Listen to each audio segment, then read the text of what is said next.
तर बघा मित्रांनो, सुधारित जाहिरात आलेली आहे. तर अगोदर जागा होत्या 416, तर आता या जागा वाढवून देण्यात आली असून 468 करण्यात आलेली आहे. आणि याची अंतिम तारीख पण वाढवून देण्यात आलेली आहे. 27 मे केलेली आहे आणि 6 मे पासून अर्ज भरायला आता सुरुवात होणार आहे. ठीक आहे. तुमची नियुक्ती या ठिकाणी शासकीय आश्रमशाळा वसतिगृहावर केल्या जाणार आहे. पदाचं नाव आहे चौकीदार. तर जागा बघा कोणत्या वाढलेल्या आणि कोणत्या कमी झालेल्या आहेत. तर या ठिकाणी नाशिकच्या अगोदर 34 जागा होते, आता 43 झालेली आहे, वाढलेली आहे.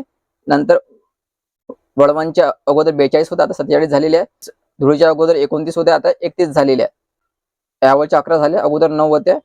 नंतर तळोदाच्या 30च्या 30च आहे. नंतर नंदुरबार 24 जागा आहे, अगोदर 23 होत्या. नंतर राजूर याच्या 15 होत्या, तर याच्या 19 झाल्या.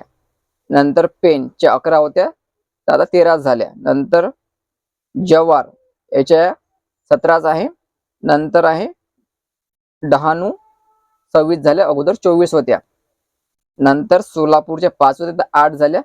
पुसद या ठिकाणी 5 होत्या, तर 9 झाल्या. छत्रपती संभाजीनगर 12 होत्या, 14 झाल्या. धारणेच्या ठेवाचं धारणे 19 होत्या, तर 23 झाल्या. अमरावती जिल्ह्यातले विद्यार्थी धारणेच्या 19 होत्या, 23 झाल्या.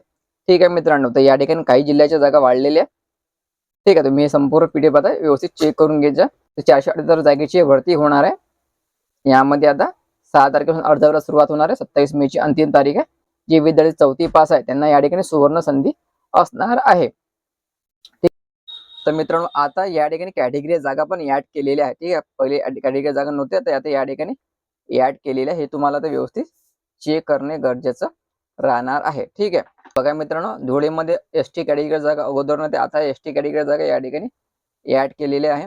ठीक आहे, तर नव्याने या ठिकाणी जागा ऍड करायला सुरुवात झालेली आहे.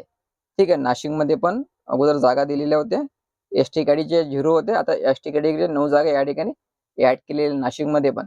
अशा प्रकारे तुम्हाला मित्रांनो नवीन जागा ऍड केलेल्या कॅटेगरीनुसार खास करून एसटी कॅटेगरी जागा या ठिकाणी वाढवलेल्या आहेत. तर संपूर्ण पीडीएफ मित्रांनो व्यवस्थित वाचायची आणि नंतरच आपला अर्ज भरायचा. तर तुम्हाला कोणत्याही जिल्ह्यामध्ये आपला अर्ज या ठिकाणी भरता येणार आहे. तर मित्रांनो, यासाठी पात्रता असणार आहे फक्त 10वी पास, वयोमर्यादा 18 ते 38 वर्षापर्यंत ओपन कॅटेगरीला, मागासवर्गीयांना 5 वर्ष अधिक. एक्झाम शुल्क असणार आहे ओपन कॅटेगरीला 1000 रुपये आणि मागासवर्गीयाला 900 रुपये. तर मित्रांनो लक्षात ठेवायचं, अर्ज भरायला सुरुवात आहे 6 मे पासून होणार आहे आणि 27 मे ची अंतिम तारीख आहे. नवीन जाहिरातीची पीडीएफ तुम्हाला आपल्या टेलिग्राम उपलब्ध केला जाईल. टेलिग्राम चॅनल लिंक मी तुम्हाला डिस्क्रिप्शनमध्ये देऊन द्या. तो व्हिडिओ महत्त्वाचा, जास्तीत जास्त शेअर करा आणि व्हिडिओ लाईक करा. धन्यवाद.